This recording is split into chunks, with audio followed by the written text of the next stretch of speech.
today. We're first of two sessions. That's right. So the first two sessions here, we've over recent years, a great documentarian named Martin Doublemeyer has, we've watched some of these things, some of his, I don't remember the exact titles, but biographical documentaries on people like Howard Thurman and Reinhold Niebuhr. Right. And so this is one of Doublemeyer's films. You can see it on PBS anytime you might have a chance, about Dorothy Day. She was a progressive era. Well, we'll learn about her. And I just, a little piece done by the New Yorker on her just 3 years ago. Yeah, she's very well known by the Federal Bureau of Investigation. Yeah, at the time, Character. Herbert Hoover had her on his list. In many ways, Dorothy Day was a typical grandmother. I see someone very ordinary, but also very extraordinary. I mean, I understood that she was different. Different because Dorothy Day was so often on the front lines, protesting war and nuclear buildup, creating houses of hospitality for the hungry and homeless, and earning her place on the FBI watch list as a dangerous American. Yeah, Dorothy Day is in big trouble. As a young journalist, Dorothy Day campaigned for those in need, putting her front and center social movements at the time. She wrote about workers' rights, child labor. She was attracted to communism, believing it was a way to improve people's lives, all part of a chapter in her own life that would leave its scars. But with the birth of her daughter, Dorothy Day turned from communism and converted to the Catholic faith. There, she discovered a path that for nearly a half century led her to become one of the greatest champions for the poor America has ever known. She thought if communism, why should Christian? This is right. My grandmother always said that she never meant to start hospitality. She never meant to open up soup lines. But what happens when you start writing about these things, people show up the door. You want the people to exercise their own sense of personal responsibility. You see something that needs to be done, you do it. But accepting the biblical challenge to be peacemakers also compelled her to become a pacifist without compromise, to use her Catholic worker movement and the newspaper she founded to resist America's intervention in any war. Many believed her behavior was un-American. She didn't describe herself as an anarchist. It's that anarchist dimension to her Christian witness. Some of the most profound and most moving demonstrations that culminated in arrests were with the Catholic community. I think that Dorothy Day as a firecracker that never goes on. Now this grandmother and anarchist may well be declared a saint. You have to see Dorothy as a saint. For both American middle class people were Catholics. They recognized that something extraordinary was going on. They weren't quite sure what to do. That she annoyed people because she challenged them. She was, don't call me a saint. I don't want to be ripped off that easy. Well, I think if you take the Lord's words, you'll find they're pretty rigorous. The Sermon on the Mount may be read with great enjoyment, but when it comes to practicing, it really is an examination of conscience to see how far we go.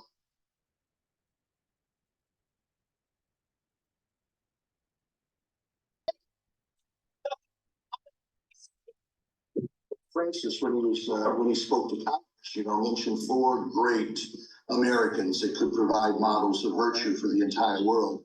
They shaped fundamental values which endure forever in the spirit of the American people.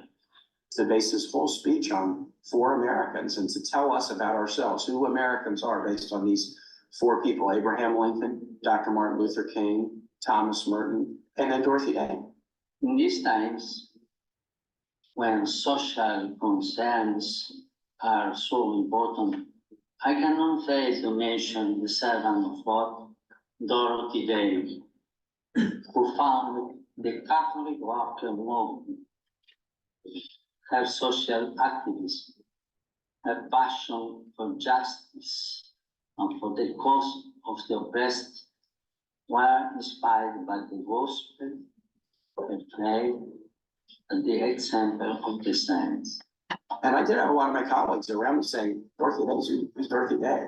But also each of the people that he held up, you know, had their flaws, but imperfect people can really be saintly. Imperfect people can be patriots. It found a way of relating it not just to the religious culture of America, but to our kind of civil history, principles of freedom, of equality, of immigrants, of concern for the poor. A nation can be considered great when it strives for justice and the cause of the oppressed, as Dorothy Day did.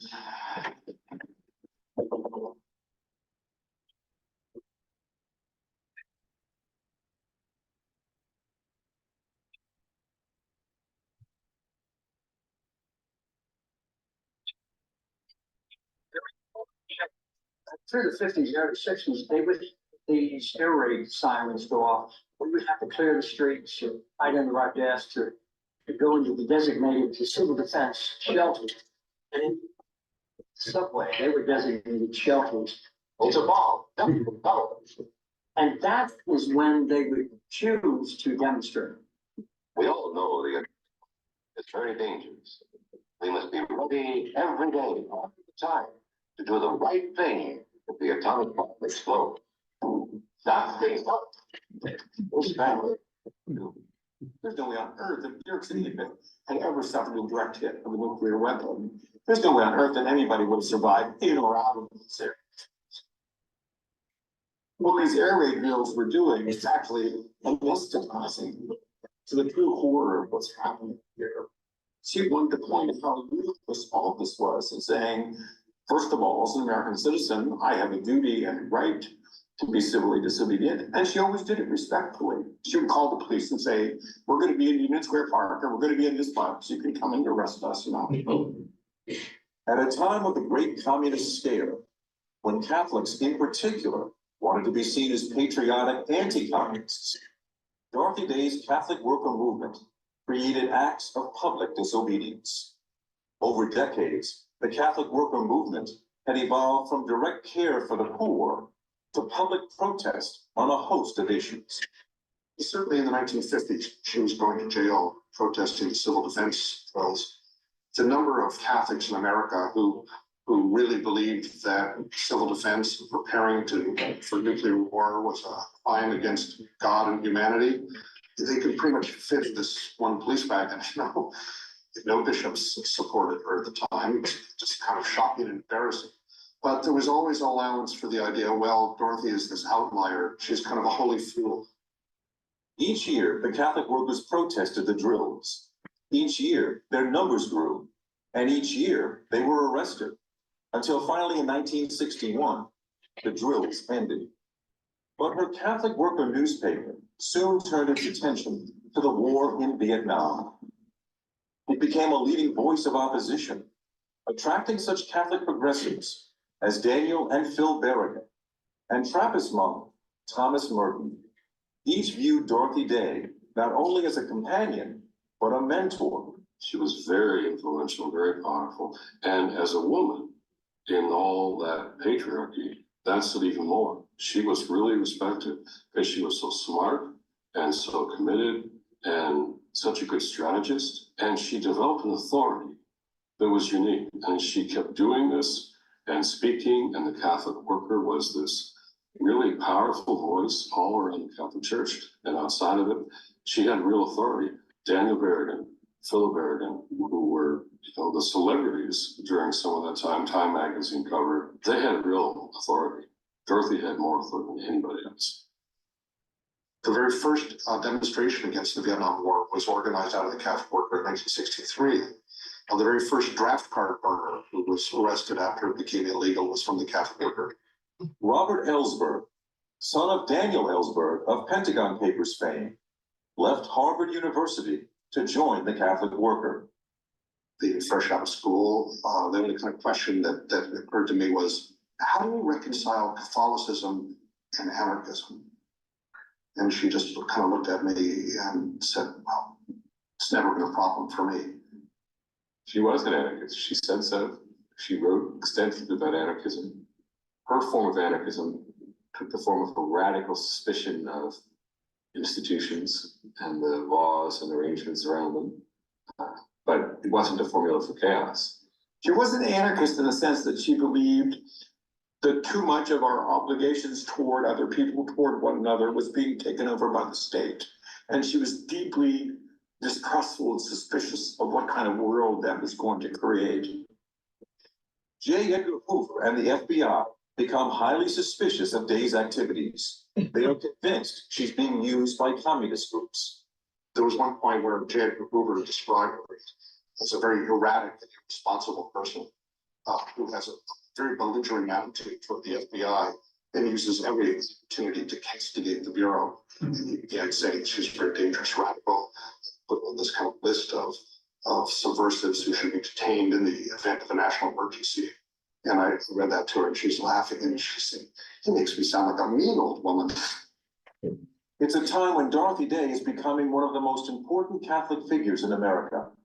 The homes she co-founded, Catholic worker houses of hospitality for the poor and destitute, had grown from a single house in New York City to dozens around the country. And they're growing for a reason. With a poor little woman who was covered with lice from head to foot, sleeping out, filth, and broken down buildings, and came and brought her to us, the police, the Brooklyn police. This is how extreme we can get. This happens over and over again in the history of the Catholic worker. I don't know how over the years you can accumulate such a tremendous saga of rescue.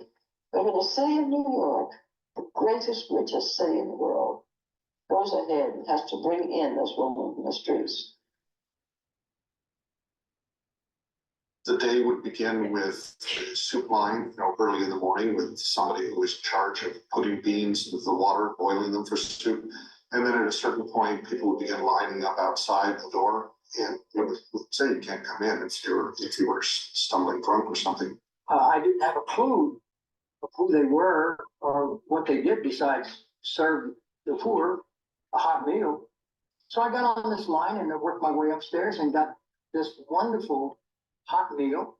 And I became enamored of the place and I came back for months and months. She had a profound effect on my faith, particularly in the time period when I was going to the worker for food. She didn't want people serving the poor as if they're doing them a favor.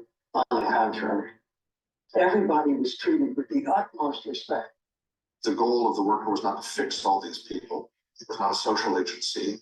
And some people could say, well, you're not really helping them. This person really needs to be on medication or something like that. Well, after a while there, you didn't even kind of raise those kind of questions. You just accepted people sort of as they were and made room for them as long as there's a modicum of peace. There are stories of Catholic worker volunteers being hurt in food lines with people who are mentally ill. That's true. So you got to be careful, and it was tough, and it was something dangerous, and certainly unpredictable. You never knew what would happen. Someone had said to her, why shouldn't people get what they deserve? A way of saying that alcoholics and bums shouldn't get handouts from people. And she said, God save us if we got what we deserve. Many come to us in their hungries, which bread alone, or even the best meal, does not satisfy. What they come to us for is human warmth. We're living in these times, a time of tremendous failure of man's sense of responsibility for what he is doing. He relinquishes it to state. He's not obedient to his own the promptings of conscience. Those promptings of conscience, she believes, should compel people to help each other one-to-one, an extension of a concept known as personalism. This idea that every Christian has a personal responsibility to get involved in taking care of our brothers and sisters. When someone comes to us and asks for help, we can't say, well, the state office is down the street, or I can give you these coupons, but I can send you to the right office. So that's the wrong response we're called on, is that we ourselves have to do something for that person. The profound theological truth she saw was that we should do something for the other because that changes us. It doesn't just change the other person. weird. For Dorothy Day, the notion of personal responsibility is directly tied to her understanding of the Catholic faith, a faith she converted to in her 20s. She was a conservative Catholic, meaning the liturgy was important. She wasn't, as people might think, a religious Methodist. So Dorothy, on theological matters, ecclesial matters, biblical matters, was actually quite conservative. And she was radical in her social, economic, political views because of her conservatism. Part of Dorothy Day's attraction to the Catholic faith emerges out of her study of the saints. One in particular is Benedict, the 5th century monastic who fostered the idea of hospitality to the stranger. Treating the other as Christ. Everybody who comes in the door is a Christ figure. And that whole notion of hospitality, that you are at the ready to take people into your own life, whatever that might mean. It says we have $10 and we can, it costs us each 50 cents to eat today. So bring in 20 and we'll all eat today. But Dorothy Day takes it one step further. Not only would she and her Catholic workers receive the poor, they would accept voluntary poverty for themselves, become poor like those they serve, and live with those they serve. He came to visit our community, the Sisters of Social Service. We were unusual in the 50s and 60s because we lived in a house together and we all went out and worked individually. We'd get in our cars in the morning and go out to work, and then we'd come home in the evening. She was visiting with us, and we thought we were kind of cool because we were kind of avant-garde and pushing the limits. And one night at dinner, she said, "Why don't you stay with the people you serve? Isn't that where you belong?" And it became like this shock. Our guest, who we were revering, criticizing us. So she agitated every place. Even if she was a guest, she didn't feel it. She had to behave. On occasion, because of her uncompromising positions, especially around total pacifism and defending workers' rights, she spars with her own Archbishop of New York, Cardinal Francis Spellman, but never to the point of being disobedient. I mean, at one point, Cardinal Spellman wants her to not use the name Catholic in her newspaper, the Catholic Worker, and she commented something to the effect of, "Yes, I will shut down and I will give him the 500 people that I am currently taking care of." Taught us this, we're doing it. Now, don't tell us we're not Catholic. So despite threats from the US government, the concerns of her own church, and the daily challenges at the Catholic Worker to survive one meal to the next, the Catholic Worker keeps going.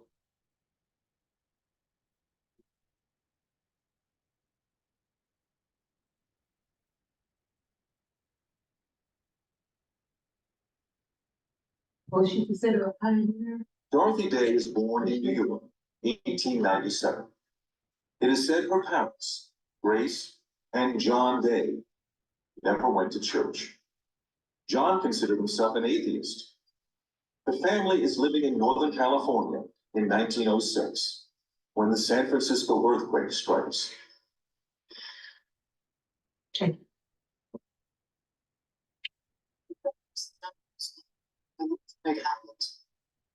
She saw how people came together to help each other. San Francisco was devastated, absolutely devastated, and everyone just did what they could to help each other. And I think that made a huge impact on her. She thought, why can't we be that way all the time? The earthquake closes the newspaper where John Day is a journalist, mostly covering the world of horse racing. He lived his life on the racetracks, and family's fortunes came and went based on his gambling. The Day family soon moves to Chicago. There, a young Dorothy is developing a love for reading. Upton Sinclair's recent sensation, The Jungle, exposes the life of workers in the Chicago stockyards. As a child, she was living near the backyards of Chicago and reading Upton Sinclair, describing the conditions, the work conditions for the workers. I think all of these things, hit her directly in the heart. She was very moved by the way a book could open your eyes to social reality. You might live in a different way because of being exposed to a kind of suffering. And on her own, Dorothy is exploring the world of the sacred. I love the Psalms and learned many of them by heart, and the anthems filled me with joy. I had never heard anything so beautiful as the Benedicite and the Today. In 1916, the family moves to New York, and against her father's wishes, Dorothy begins a career as a journalist. She begins writing for socialist newspapers, including The Call and later The Masses. She interviews prominent figures like communist leader Leon Trotsky. We mapped the picket lines, we investigated starvation and death in the slums. Our function as journalists seemed to be to build up a tremendous indictment against the present system, forcing the workers to rise in revolution. There was great injustice all around, great suffering, and a lot of very sensitive people who cared about the suffering were drawn to Marx, communism. Worker uprising and the Russian Revolution are shocking the world. Russian literature is becoming more important in Dorothy's life, especially Leo Tolstoy, who thought of himself as a Christian anarchist, and Fyodor Dostoevsky. Dostoevsky, Tolstoy, for her were called two halves of the Slavic soul. Dostoevsky knew firsthand what it was to be down and out, to be a person who had to live by his wits. Tolstoy chose poverty and suffering late in life. He abandoned the life of a wealthy novelist to live among the poor under the state. So he represented for her, in a sense, a model of voluntary poverty that was combined with the life of a writer. One of the movements polarizing America is the suffragette movement, the right of women to vote. Dorothy travels to Washington to join the protest. Along with many of the leaders, she is arrested. She was beaten horrible, so severely that people thought that her back was broken. And of course, they went through that hunger strike, and it really was a difficult time for her. In jail, Dorothy asks for a Bible and reads the Psalms. After several weeks, President Woodrow Wilson orders the women freed. Yet after fighting for the right throughout her own life, Dorothy Day never voted. Back in New York, Dorothy is more and more accepted into an elite circle of writers who meet in the back room of a bar known as the Hellhole. Drinking and smoking and dancing and staying up all night at parties. You get that sort of feeling. Everybody then was writing a novel. Everybody was talking about ideas. There were all kinds of political factions. There was a real conflict going on in me at the time to overcome my religious sense. I started to swear quite consciously and began to take God's name in vain in order to shock my friends. It was a strong gesture I was making to push religion away. But she was always spiritually hungry. She was a seeker, questioner. She's hanging out with the greatest playwright of all time in America, Eugene O'Neill. One of the things about Eugene O'Neill was he was probably the very first Catholic that she came to know quite well. And he did recite to her Francis Thompson's poem, The Hound of Heaven, and she never forgot that. I fled him down the nights and down the days. I fled him down the arches of the years. I fled him down the labyrinth. The Hound of Heaven, it's a late Victorian poem. The idea, which became crucial to Dorothy Day's subsequent sense of how God works, was that you could run away from God, but God would be on your heels like a hound coming after you. She describes, even in her kind of wandering and restless years when she was hanging out with Eugene O'Neill, that she would sometimes, leave this all-night, saloon or something, and then duck into early morning mass where working people would, go to mass on their way to work. And she said, there was the atmosphere of prayer and kind of silence and quiet, but there was something there that these people who had difficult and struggling kind of lives, yet had access to some kind of foundation or moral center that gave some kind of deeper transcendent meaning to their existence. And I think that she felt a longing for that. But this is also a period when Dorothy Day's hunger for love leads to heartbreak. She meets another journalist. They begin a relationship, and she becomes pregnant. He convinces her to have a crude abortion, and then leaves her. Dorothy will later attempt suicide twice. On the rebound, she marries a wealthy Boston man, but that too ends abruptly, with her leaving him. With earnings from her work as a writer, Dorothy is able to purchase a small cottage on the coast of Staten Island, New York. She reconnects with a man from her theater circle and falls deeply in love. His name is Foster Batram. He was a trained biologist, so he really saw nature in a very detailed way, and he could name everything. Yes, he viewed it from the point of view of a scientist, and she would go one step further about, well, isn't this wonderful? Isn't this a sign of something deeper? I've always felt that it was life with him that brought me natural happiness, that brought me to God. His ardent love of creation brought me to the creator of all things. But it was impossible to talk to him about religion or faith. A wall immediately separated us. And then a surprise. Dorothy is pregnant. It's very painful, the abortion early in life, wondering whether she can ever have another child. Then finally, here comes precious Tamar. Tamar Teresa is born in 1926. Tamar, Hebrew for palm tree. Foster did not believe in bringing children into such a world as we lived in. He was still obsessed by the war.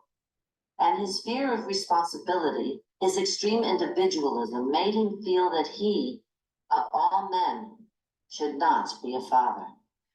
It's also a time when Dorothy is reading the early 15th century classic, Imitation of Christ, by Thomas a Chemist, and praying the Rosary. She now insists Tamar be baptized into the Catholic faith. I mean, who else but my grandmother would decide to have a child baptized in a religion that neither parent belonged to? She does do it. And sorry, guys, I guess there's no real good place to pause this, but we're about halfway through and probably a lot to talk about. Does anybody want to, I mean, has anybody read much about Dorothy Day before? I've heard the name of it. Oh, yes, I'll stop the share. Yeah. Thank you. Hey, Nancy, and JS was here before.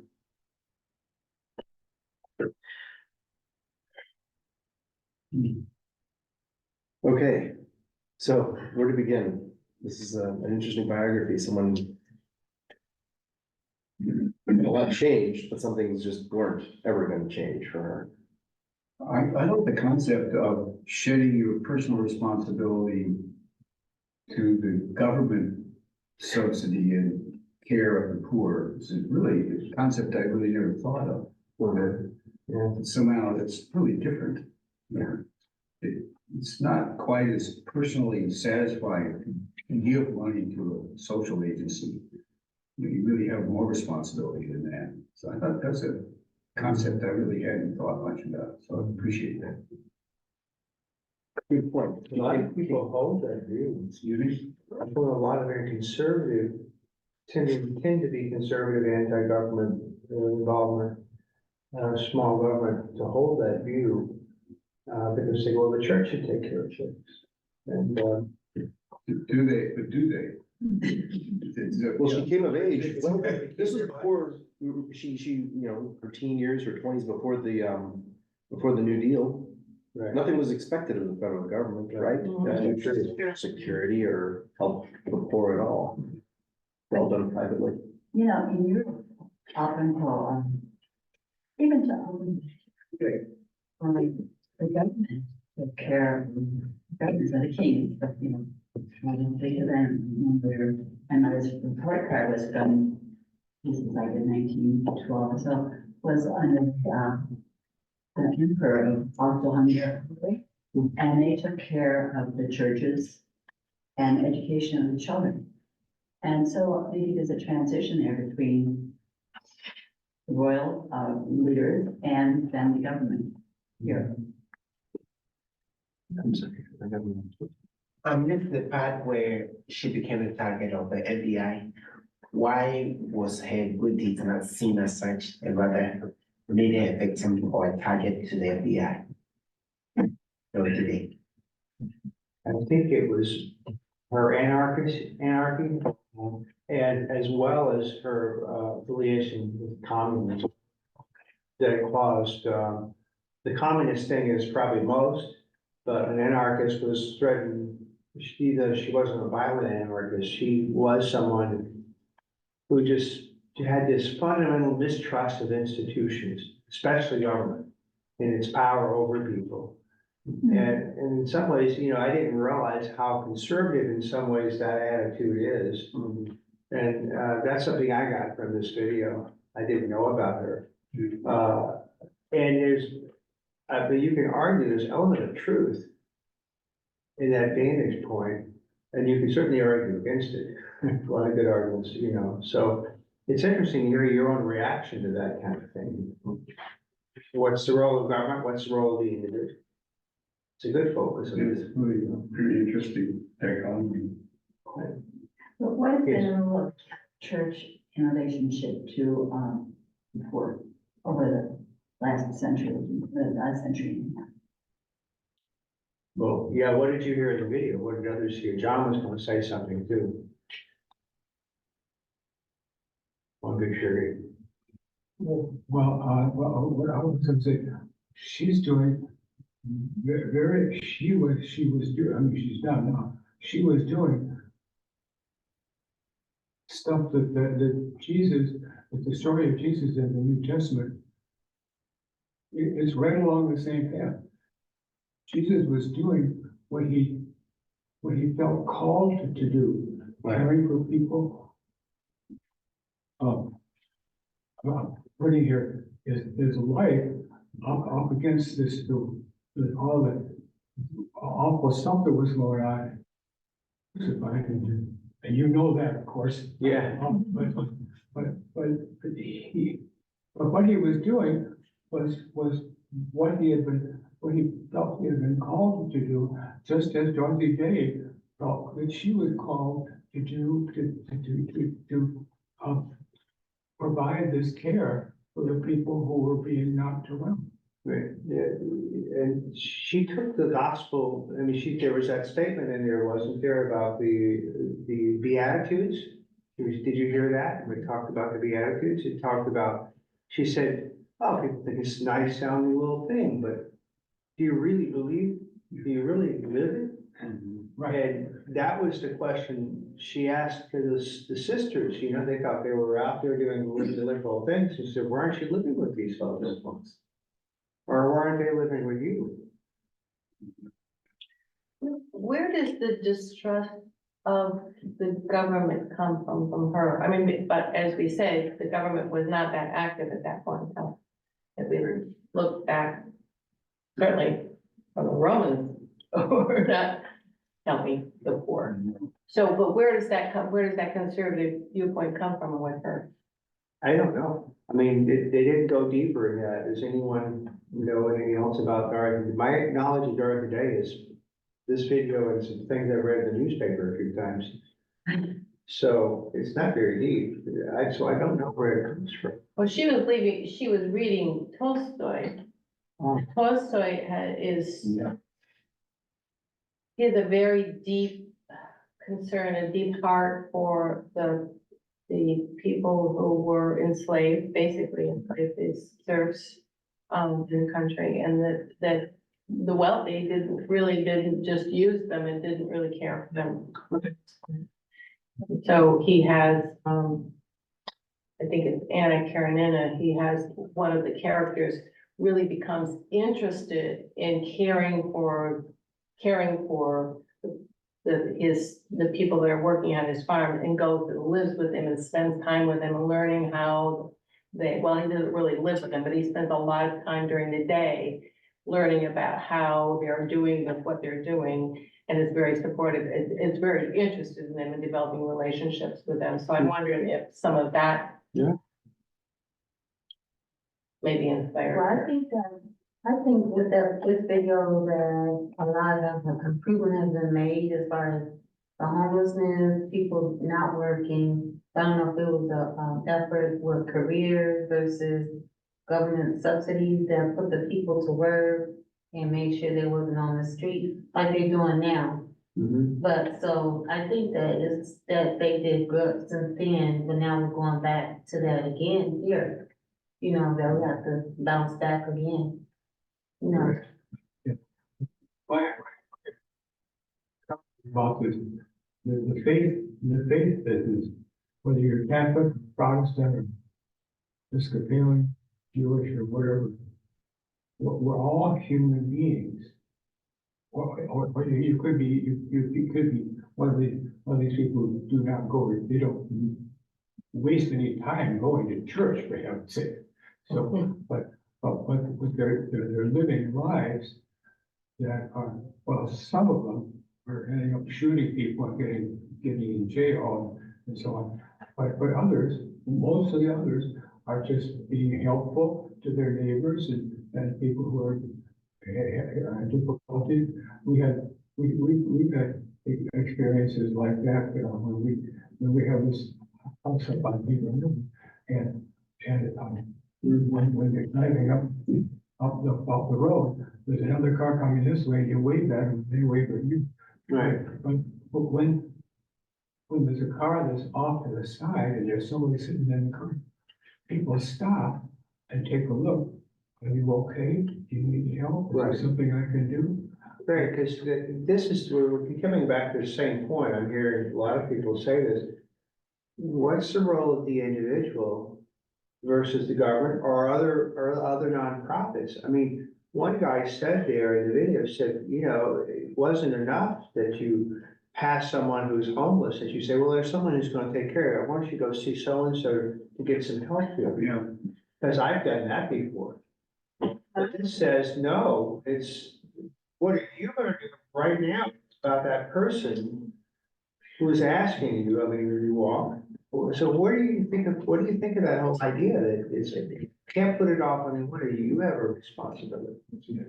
It's interesting because I think if we consider that the government has taken over a lot of this, what do we see happening with individuals? I think individuals are pulling back and saying, somebody else will take care of it. It's the government's responsibility, it's not my responsibility. So maybe we've gone too far in the other. She just had her hand up above, I'm sure she gets in. The combination currently of a government that has for decades through Medicare and care of this nature and helping throughout various helpful programs that have developed for decades, combined with the lack of, over the decades, of dealing with the border problems, which has hundreds of thousands of people infiltrating into the country, both legally and illegally. It's become such an overwhelming thing that it can't help but create,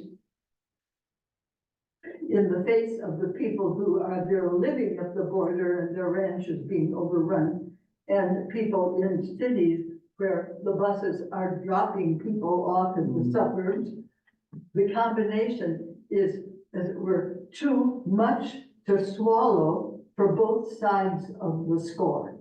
And this is one reason, I think, why with all the discussions of we need to care for people, some people are saying enough yet on both sides of the situation, which is terrifying as time goes on. and I don't see light at the end of this particular tunnel. So what's our responsibility as individuals and what's responsibility of this church?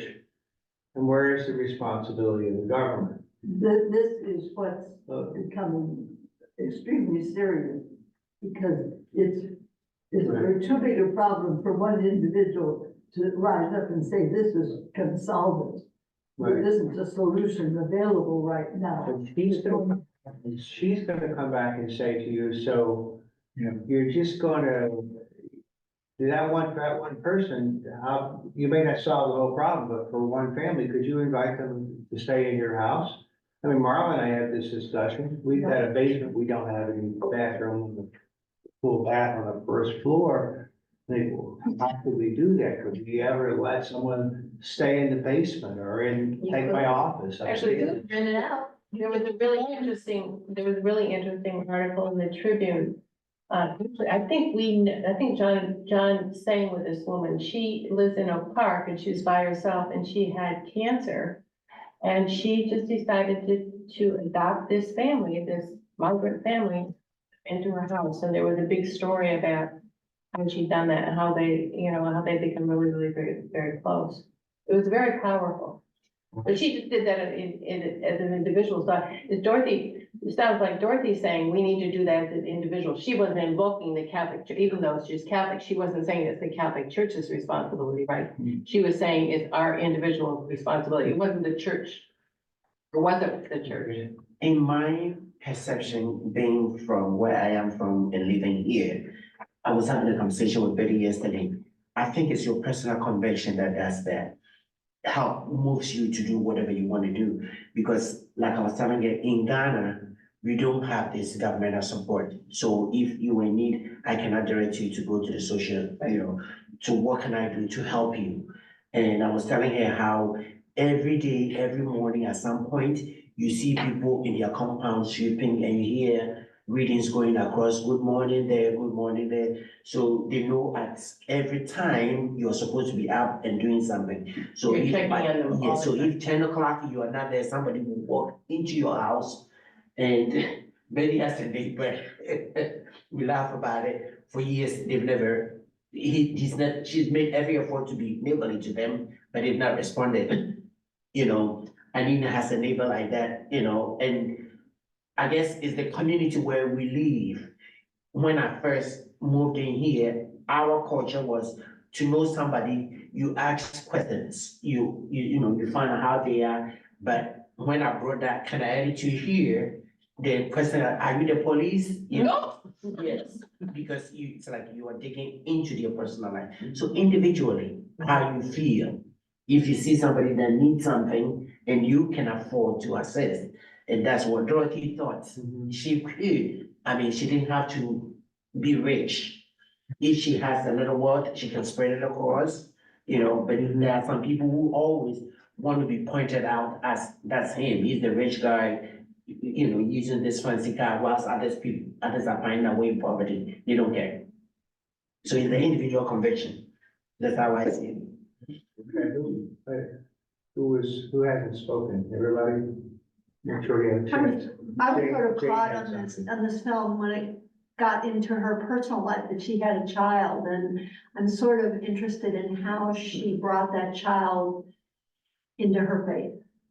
I just thought that a really good point. I think you start picking up on that because it did really affect how she lived her life. Oh, yeah. And I remember my youth pastor growing up, he was an older guy, fairly older for a youth pastor in his 40s.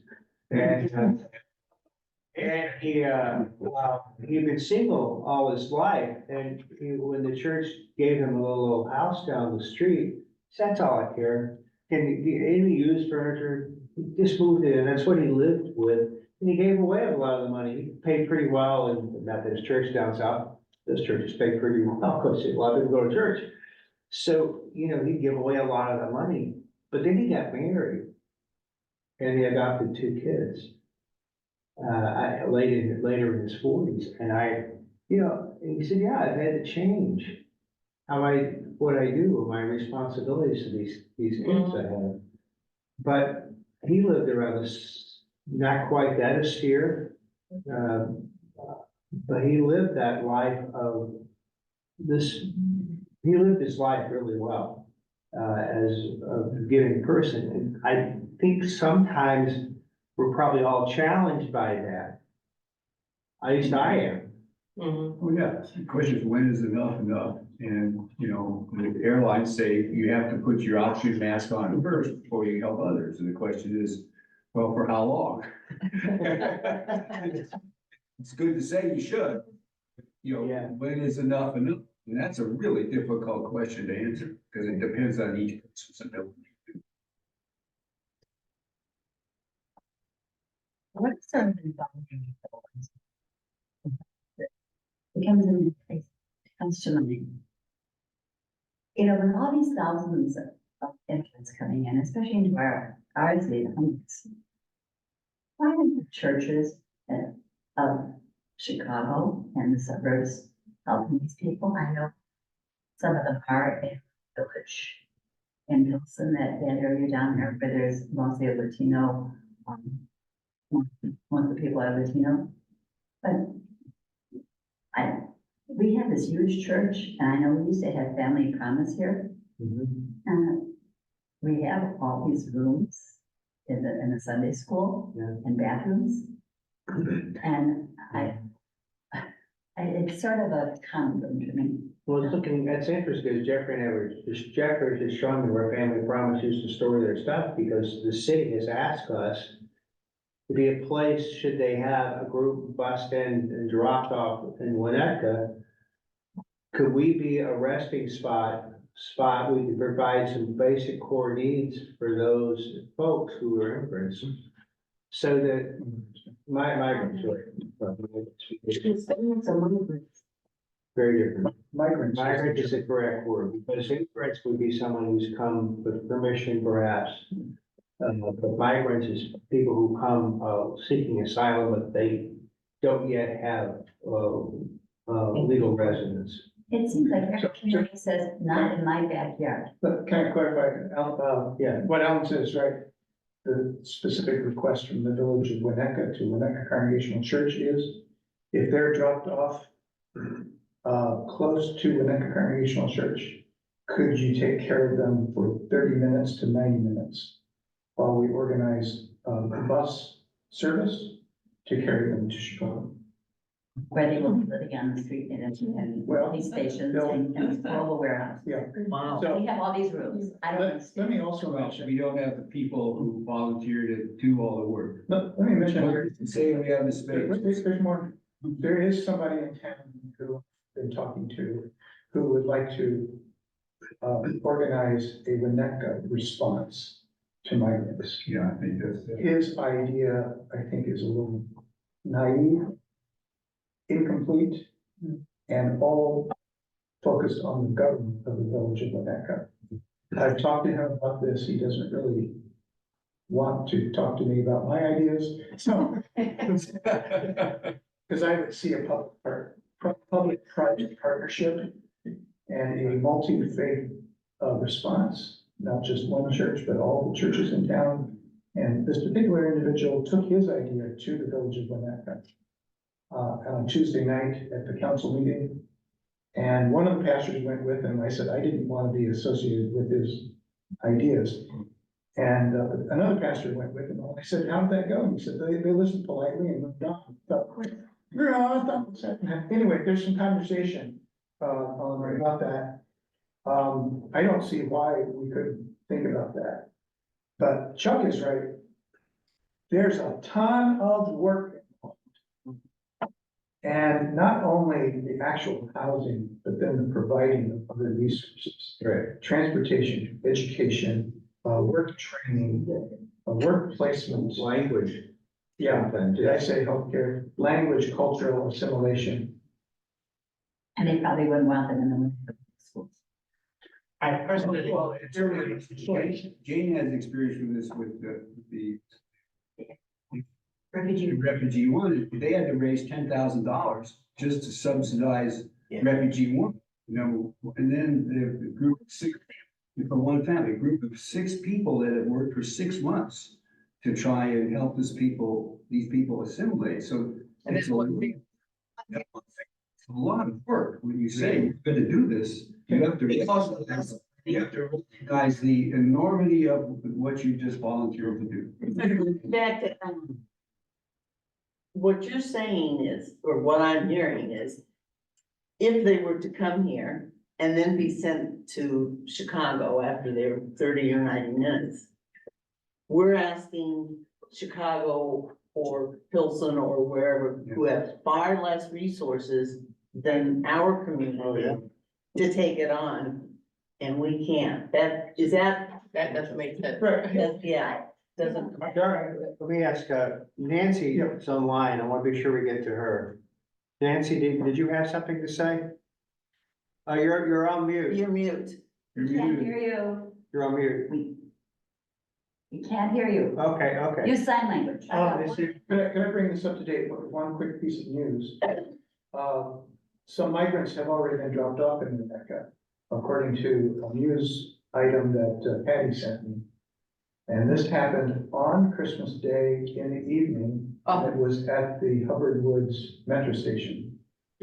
So the village has this plan. The plan is they've got a bus service ready to go, and to take migrants who are dropped off to the nearest house of worship that has already agreed to house them temporarily. But it didn't happen that way. Of course, these things never happen as you plan. What happened was the bus service allowed the Winnetka police to accompany the bus to the city. And so there was no partial housing. So just to let you know, this is coming closer and closer to us. And I think we need to be prepared one way or another. And I would love for the church to be a more longer term place, but we need to be very nice and planful about this, because there's more effort involved than I think any of us can imagine. This guy I mentioned to you, I said, maybe our church would be willing to host a family. He said, no, it's gotta be the village. Oh, well.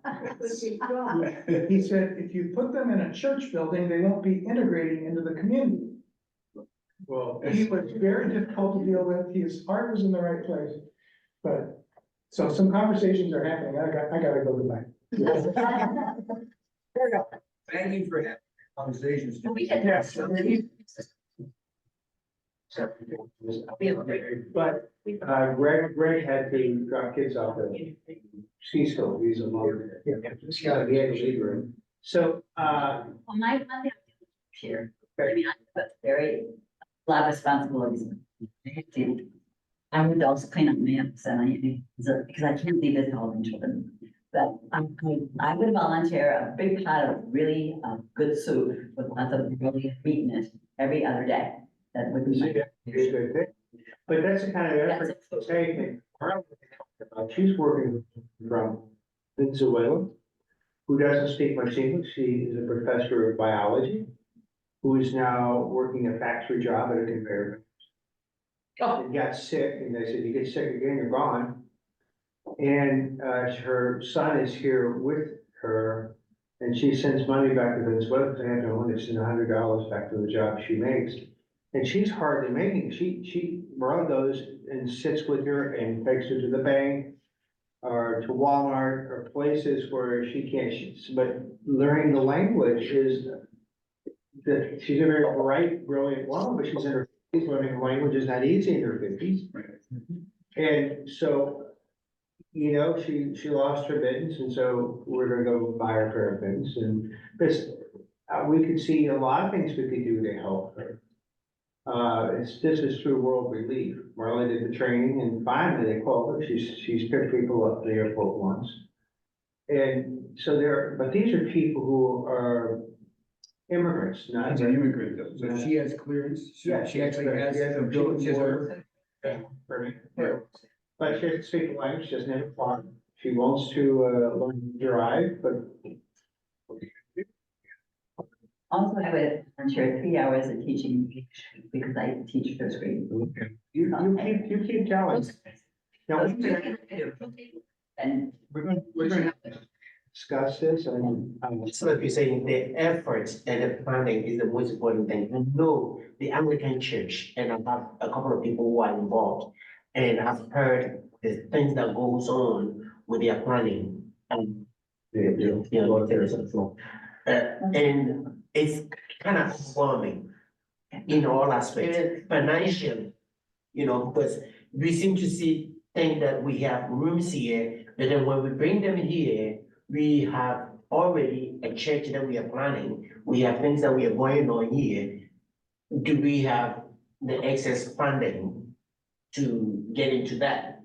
Right. Or, that will we create it? Yeah, exactly. Now, Mike, I will leave you with 2 points. One is, why should it be either or? Yeah. Because we're always thinking, it's the individual, or it's the church, or it's the government. Why shouldn't it be all the above? And then one bigger question, what is the injustice that leads to this that require us to make some changes in our social attitudes and our political commitments? We ought to pick up on that next week. So I'm gonna close it because I That's gotta a get good out. question. That's a good question. Well, we should, And that's the big question, and I think we'll hear some of this, and we'll see how Dorothy, adapts to, having a child that she's gotta respond and how that affects her. So I'm gonna close with the prayer. Thank you for, the robust conversation and feelings that are in this room. And, we thank you, there are people like Dorothy that you prick our conscience and ask the questions, the hard questions we need to ask of ourselves and others and of our nation and of our church. Guide us and give us wisdom and help us to live as closely to the way of Christ as you have called us to. Go with us as we go to worship. In Christ we pray. Amen. Amen.